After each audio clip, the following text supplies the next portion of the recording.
সম্মানিত ভিউয়ার্স, আপনারা অনেকেই হয়তো 2 ভোল্টের সার্কিটের কাজ করে থাকছেন, যেটা সাধারণত ইউকে স্কেলে ব্যবহার হয়ে থাকে। 2 ভোল্টের সার্কিট, এটা দিয়ে ডিসপ্লের জ্যাকটা লাগালে সামনে পিছনে দুইটাই সুন্দরভাবে ডিসপ্লে আসে।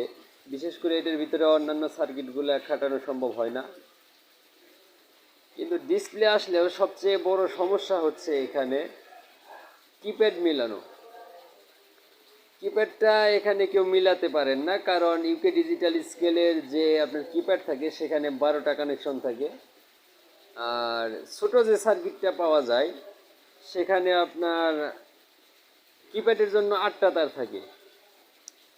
তো এই 8 তার আর 12 তার মিলাতে সম্ভব হয় না। এমনকি দেখা গেল যে আপনি উল্টাপাল্টা কানেকশন দিলেও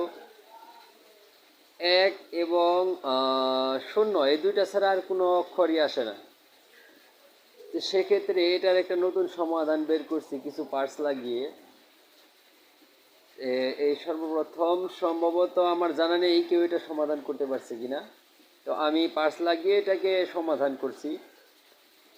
তো সমাধান করার পরে এটা আমার এক ভাই পাঠিয়েছিল, তাকে আমি সমাধান করে দিলাম। যেহেতু আমি সচরাচর এই স্কেলের কাজ করি না, ওনার কাছে বেশি আসে কাজটা, তো আমি সমাধান করে ওনাকে আবার পার্সেল করে পাঠিয়ে দিচ্ছি। আর প্যাকেজিং করার আগে আমার মনে ছিল না ভিডিওটি করার জন্য, তবে আমি সার্কিটগুলো দেখাচ্ছি। উপরে যে সার্কিটটি দেখতে পাচ্ছেন এটা হলো অরিজিনাল সার্কিট সাথে যেটা থাকে, আর পরে নিচে যেটা দেখতে পাচ্ছেন এটা হলো আমরা বাজারে যেটা কিনতে পাই।